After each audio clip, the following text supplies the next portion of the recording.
Hi, everybody. This is Zen Honeycutt of Moms Across America, and I'm so excited today to have Dr. Don Huber, a part of our call to action to comment to the EPA to revoke the license of glyphosate. We're going to ask him some very important questions. But first, to introduce him, to know the caliber, the human being that we're speaking to today, is Dr. Don Huber is an emeritus at Purdue University. He is a farmer, a scientist, a 50-year plant pathologist. He's a father, grandfather, and just an incredible human being. He's been kind of like the grandfather of our food movement cause, an expert in glyphosate. And so thank you very much, Dr. Huber, for being with us today. Well, Zen, I'm very honored to be here. Thank you, Dr. Huber. So can you please tell us, we're asking the EPA to revoke the license of glyphosate today. They're set to renew it for another 15 years, or they're being asked to renew it for another 15 years from the chemical companies because it's the most widely used herbicide in the world. But glyphosate is a big deal for the agriculture industry. Many farmers say they cannot farm without it. So the big question is to a scientist and farmers such as yourself, can the EPA revoke the license of glyphosate? And if they did, what would happen?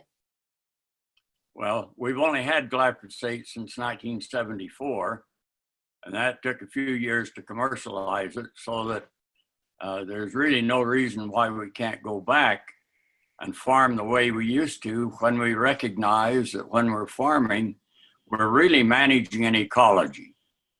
Today, we're just looking at silver bullets for every problem that comes along, ignoring all of the unintended consequences that go along with that silver bullet, the disruption in the ecology, but also the disruption in our production programs, the vulnerability that we have to all of these new diseases and new conditions that we could never anticipate before.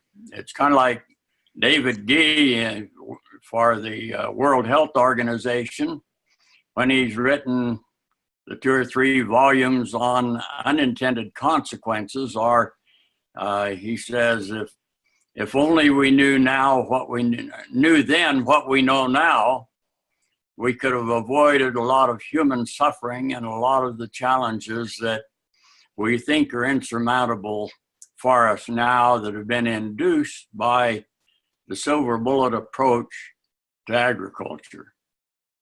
Yes, and that silver bullet approach that you're talking about specifically is that chemical companies told farmers that these chemicals would be easier to use, more effective, they would reduce labor, and a lot of farmers say that that's true, but there's more and more evidence to show that it's not. Can you talk a little bit about the difficulties of being reliant on a chemical treadmill, basically, right? A chemical cocktail, this treadmill that they just keep introducing more and more chemicals. Can you talk a little bit about the difficulties that farmers are seeing and why they might switch? Well, there's no question from a pest standpoint that weed control has always been a challenge for us. It's always something that has to be taken care of. But there's also no excuse when you're responsible for producing a healthy and safe product for the consumer, for us to be producing a product that is loaded with perhaps one of the most chronically toxic chemicals that we've ever released into the environment. We see this every day with the rising health problems that we see in our children and our adults, and also in the environment. It's not without unintended consequences, and those consequences have been swept under the rug for so long now, 35 or 40 years, that they're coming to kind of a head, and right now we're just seeing the tip of the iceberg, even though we feel that a lot of these expanding or epidemiological disease problems are new to us. They're only new in that we're facing the consequences of this silver bullet that we've just dumped everywhere indiscriminately in the environment. It's a very powerful mineral chelator to reduce the availability of essential nutrients for all of the physiological processes in biology, including our own. It's a very powerful antibiotic, provides or produces gut dysbiosis for all of the gastrointestinal diseases that we see. A lot of the immune diseases and also the neurological diseases that are so prevalent now, all can be traced back to that origin of this very simple, very powerful antibiotic that produces a gut dysbiosis to disrupt all of those systems. And it's also an endocrine disruptor, the glyphosate herbicide in its final formulation. And you've mentioned a theory that you have about bacteria and the cows and SIDS. Could you talk briefly about how glyphosate might be impacting the gut bacteria and how that could be leading to possibly to SIDS with babies? Well, the antibiotic effect of glyphosate is well recognized. Monsanto even patented it as an antibiotic. The problem is that it's an antibiotic against all of the good beneficial organisms that we rely on for our health, immunity, and neural compounds, but it stimulates all of the pathogens. And visiting with the pediatrician just 2 weeks ago, he's a specialist in autism and developmental abnormalities or difficulties for children. And with autism, he said, we just can't quite put our fingers on it, on what's happening. He said, we follow these children very closely from birth. He said for the first 18 to 24 months, their development is perfectly normal. He said something happens around 18 to 24 months that all the systems start going haywire. He said we can see it in the neurological, we can see it in the immune systems, we can see it in general nutritional efficiency. He said something's happening at that point. Now, you're responsible for one of the studies that provides a critical key to that, and that's when you started asking mothers to have their breast milk tested. Well, a child is born without having a gut microflora that provides all of those essential functions, and it's the breast milk and the way that they're born that provides that initial inoculation of the GI tract with those critical organisms for health and for development of the individual. Glyphosate is a very powerful antibiotic, however, kills those organisms that would normally provide that essential inoculum to develop the gut microbiome. So the American Academy of Pediatricians has said, before you start feeding your child solid foods that are going to naturally contain Clostridium and a lot of the other pathogenic organisms, continue to breastfeed for at least 6 months so that they have a chance to develop that protective microflora that will suppress your Clostridium and Salmonella and E. coli and the other pathogens, as demonstrated by Kruger and Shihata and Clare and a number of other researchers that have done that science. Science is very clear on it, that glyphosate is very toxic to those organisms that are beneficial, but it stimulates these pathogens so that as a baby is growing, its gut microflora has to develops with those probiotics, those organisms that are provided by the mother in the breast milk. Well, glyphosate in the breast milk, as your study showed, is toxic to those organisms that are beneficial and that would suppress these pathogens. So that when we start to wean them, we're also feeding them these pathogens as a natural part of the environment, but they don't have the ability to suppress those. The other thing that we're doing is we're starting at week 1 with the MMR vaccine, other vaccines. By year 1, we've already given them a multitude of vaccines. And as Dr. Anthony Samsell and Seneff have shown in their studies, that the MMR vaccine and flu vaccine and a number of others have a very high concentration of glyphosate in them relative to its antibiotic activity and toxicity to these organisms. So what we're seeing then is that gut dysbiosis, the disbalance or imbalancing of the microbiome in our GI tract, as we now refer to as our 8th organ. It's critical for us in all of our functions, just as critical literally as our liver or our kidney or spleen or the other essential organs that we have. We disrupt that with this powerful antibiotic, which also then ties up the mineral elements that serve as the cofactors for all of our enzymes that do all the work physiologically for us in our body. And when that gut bacteria is disrupted, you'd mentioned to me before that Clostridia, there's a certain Clostridia that's been known in cows to shut down the lungs of the cows when there's an overgrowth of that bacteria. Can you touch on that just a little bit? Well, we have a major epidemic in much of our agriculture from chronic botulism. We also see all of the effects from chronic botulism would be caused by Clostridium species, about 4 species that produce those very powerful neurotoxins that we worry about in biological warfare.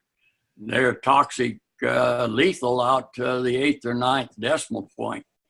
So that there are 4 species that are predominant in producing those neurotoxins. All of those are resistant to glyphosate. So that you wipe out your beneficial organisms, your Clostridia then fill that void, very active, produce the neurotoxins, and we see then the fatality in our cattle. We see it in pigs and horses and in people. In people, we refer to it as chronic fatigue syndrome. Other very serious disease that we see in humans from the Clostridium toxins is sudden infant death syndrome. Again, that's from a disruption in that normal development of the gut microbiome that would normally protect us from all of those diseases and the very fatal consequences of ignoring those unintended consequences of this herbicide antibiotic that's indiscriminately used and applied throughout the environment. Okay, so to sum it up, folks, you just heard a lot of really great reasons why the EPA must take action and revoke the license of glyphosate. To sum it up and add in, Dr. Huber, if I've missed any, it's chronically toxic. That means over a long period of time, it's a toxic chemical. And for some at higher levels, it can be toxic right away. And we're talking about glyphosate and glyphosate herbicides, because glyphosate, the chemical, is never used alone. There's always used with other coformulants, which have been found to be 1,000 times more toxic. So glyphosate herbicides are chronically toxic, and glyphosate by itself is harmful as well to human beings. It's a chelator, meaning it holds or makes unavailable the vital nutrients of any living thing it touches. It's also an antibiotic, a powerful antibiotic, Dr. Don Huber said, and you can quote him when you comment to the EPA in a few minutes from now. It's also a neurotoxin, and in fact, impacts the immune system. Folks, we don't need the immune system impacted. Okay, we've got 1 out of 2 of our children with a chronic illness today. We've got 1 out of 2 males and 1 out of 3 females in America expected to get cancer. If our government wants to do anything about lowering healthcare costs so we don't go broke as a nation, number 1 on their list should be to revoke the license of glyphosate. It is the most widely used herbicide in the world.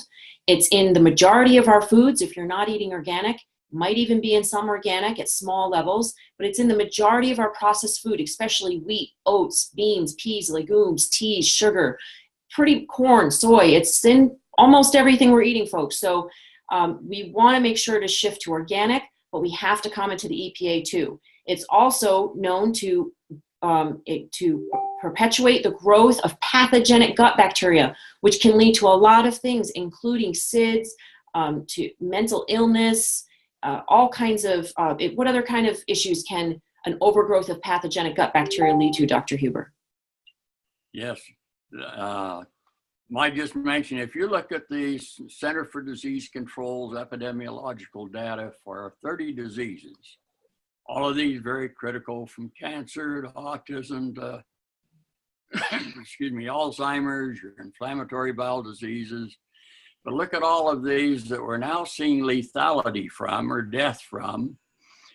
We can see that we're on the brink of probably the world's largest depopulation event that's ever been recorded.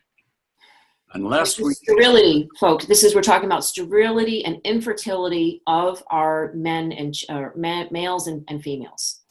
Yes, there's no question its impact in all of those areas, and we can't continue to let this move on.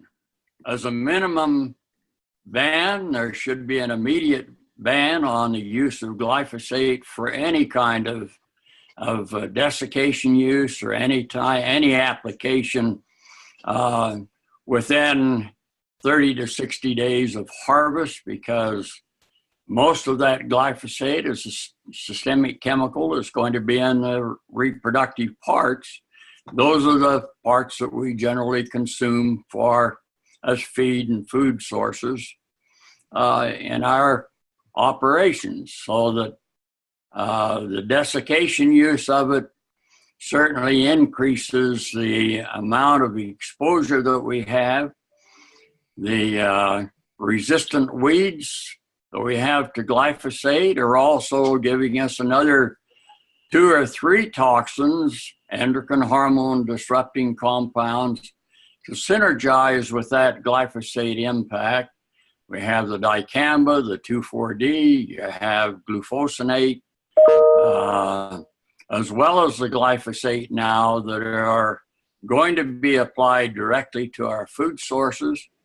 And we see large concentrations of all of these compounds now in our food with the approval that EPA has granted. All of those should be banned until proper safety studies have been conducted. They've never been conducted. Dr. Lauren Pang, public health doctor in Hawaii, and his research with endocrine hormone disruptors has shown that it's bad enough when you have one endocrine hormone disruptor as a possibility, and any concentration of an endocrine hormone disruptor is deleterious to a developing embryo or even a developed individual.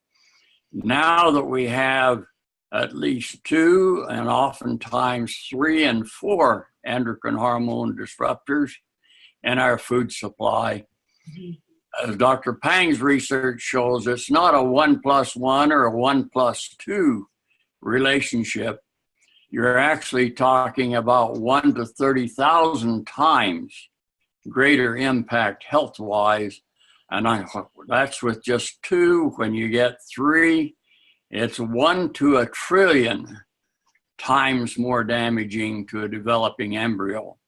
And we have that with 2,4-D, with glyphosate, with the dicamba relationships, literally 1 trillion times more damaging than what we have any research to demonstrate ways to offset that tremendous damage and impact on our society.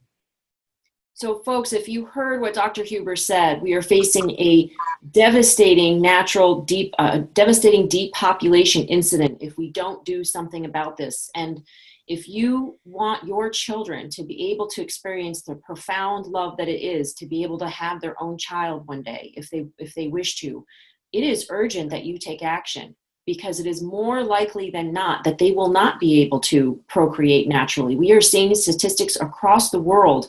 In areas like China, they only have 6 years left to reproduce naturally if they continue with the current exposure of endocrine disruptors, which Dr. Don Huber just mentioned.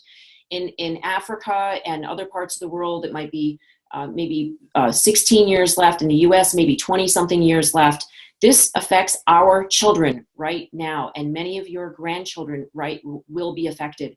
So this is urgent that we need to take action to comment to the EPA to let them know that they cannot continue this cycle, this chemical cocktail, this toxic treadmill of chemical cocktails. They must stop it. And I want to add that Dr. Bruce Bloomberg from UCI Irvine, that I just saw speak at our city council about stopping the use of glyphosate in our city, said that there's 1,000 endocrine disruptors that we are exposed to on a daily basis throughout our society that have been permitted by the EPA. This is unacceptable, folks. If there's only 3 or 4 in our food, but there's 1,000 in our society, what are we doing to our children? Why are we allowing this? Well, it's only happening because the citizens are not speaking up enough, because the chemical companies have power, because we've given it to them, frankly. And we women, we need to get on top of this. We women make 90% of the household purchases. And I assert that those chemical companies only have the power they have because we have been giving it to them. So it's time to step up, ladies, and to get out there and to say, we will not buy toxic chemicals. We will not buy plastic junk. We will not buy toxic food. We will not buy furniture that's been soaked in chemicals. We will not buy pajamas for our children that have flame retardant on them. We will not buy these toxic products. And Dr. Don Huber has just given us a lot of great reasons why glyphosate needs to be revoked. So please go to the EPA today. We will post the link below and comment. This particular comment, it looks a little confusing because it doesn't just say glyphosate. It says several pesticides. I have a feeling they did this because they wanted to combine a bunch of pesticides together and not just glyphosate, so they couldn't say, oh, we had more comments about glyphosate than ever. It's because it's combined with other chemicals. They can't say that. So some people in the EPA don't want to revoke the license of glyphosate. They want to support the chemical companies. They want to permit this to keep happening because they've been convinced by farmers that they need it. But Dr. Don Huber just said they've only been doing this since 1974. We have been farming for thousands of years without toxic chemicals, folks. We can do it. Don't you believe, Dr. Huber, as you're walking around, as you're traveling around the world and connecting with other farmers, do you believe that farmers can farm without toxic chemicals such as glyphosate? Well, they're doing it in many areas, and there's no question that it may require some changes, but we're always changing. We're always looking for better ways, and certainly getting rid of glyphosate can bring about many benefits to our society, especially health-wise, for our animals, for our plants, and also especially for our people. We need to recognize again that agriculture is the basic infrastructure of any society. You can't just ignore it and produce it just for the bottom line of a company without having extreme consequences on survival of the whole society. And that's what we're seeing. 70% of all the food in the world is produced on a family farm. It's not the large industrial agricultural complex that produces the family food, that produces some of the animal feed and primarily export potential there, not the production that supports a society. Yes. If you're an animal lover, I have to add in there as you say that, but before I forget, if you're an animal lover, they are the ones that are being the most impacted by GMOs. In fact, the majority of GMOs are grown to feed livestock, and it's exported to other countries. And I just got an email from a farmer in Canada just the other day saying that what he's detected on GMO alfalfa, which is the primary food for livestock, or one of them besides grain, soy and corn. And the levels of glyphosate on that alfalfa were 19,000 parts per billion. It only takes, I believe, 100 parts per billion to destroy beneficial gut bacteria. It takes about 10 parts per trillion to cause sex hormone changes as an endocrine disruptor, because it takes less of a chemical to actually cause endocrine disrupting changes. So the animals are experiencing the brunt of the impact, but their lives are cut short because they're killed to be eaten, right? So a lot of the detrimental impacts aren't visibly seen right away, but they are suffering. And then the human beings that eat that meat that is contaminated with these toxic chemicals are also being impacted. So please speak up on behalf of animals, on behalf of the rainforest and the jungle land that's being cleared to feed these animals, on behalf of our environment, our water, our babies, our families, our pets. Pets are eating much higher levels of glyphosate in their pet food than human beings are. So this is urgent for people who care about animals, pets, human beings, the water, wildlife, everybody. And is there anything else you want to add, Dr. Huber, before we sign off? Well, what's interesting is veterinarians are starting to recognize that impact of the glyphosate and the GMO foods in the diets of their animals. What's amazing to all of them is how quickly the animals will respond to getting them off of the GMO and the glyphosate contaminated feeds. As soon as they get rid of their burnt or their desiccated bedding straw, whether it's from flax or lentils or barley or wheat, the health of their animals improves. The behavior improves. There's no longer that extreme tail biting and ear biting in the pigs and all of those problems. Those changes occur literally within 1 to 2 weeks after changing the diet. Wow. The health starts improving, the veterinary costs, medical costs drop dramatically, and they're back into production in an efficient manner. That it changes the same, or we'll see the same changes in our children and in our own health as we eliminate the exposure to this glyphosate that, as you mentioned, is everywhere in the environment. It's in our food, our water. All of those areas have been contaminated because it's been promoted as such a safe product. And yet we see the anencephaly, we see the spinal bifida, the cleft palates, the infertility and miscarriages, all of those consequences of having this powerful antibiotic, chelator, endocrine hormone disrupting chemical so prevalent in all of our environmental exposures. Yes. I appreciate the work you're doing with moms across America. I hope you recognize that the pendulum's swinging largely because it's the mothers who are going to take action. The science has been there for years. We don't need more science. We need more action and more common sense. Get back yes. into that, recognize the consequences rather than just listing them as unknown etiological factors that are causing all of these diseases. The science is very clear yes. on that. Correct, Ty. You're the ones that are bringing about the change, and I compliment you on the work you're doing, support you in that, and hope you can continue. Thank you, Dr. Don Huber. We can't do it without the scientists, the science that you're providing and the way that you communicate what's happening with the farm animals, with the crops, with the farmers. It's an essential part. We're a team, and I appreciate your support and your encouragement. So please, you've heard from Dr. Don Huber a whole bunch of reasons why we need the EPA to revoke the license of glyphosate. Today is the last day to comment. We need you to click on the link below and you can quote Dr. Don Huber, anything that he said here. You can link to studies that are on our website, momsacrossamerica.org.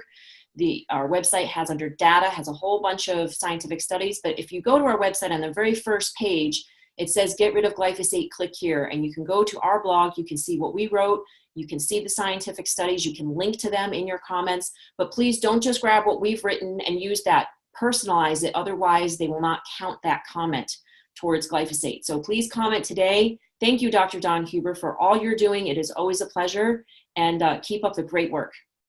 Thank you, Zen. God bless. Thank you. You too.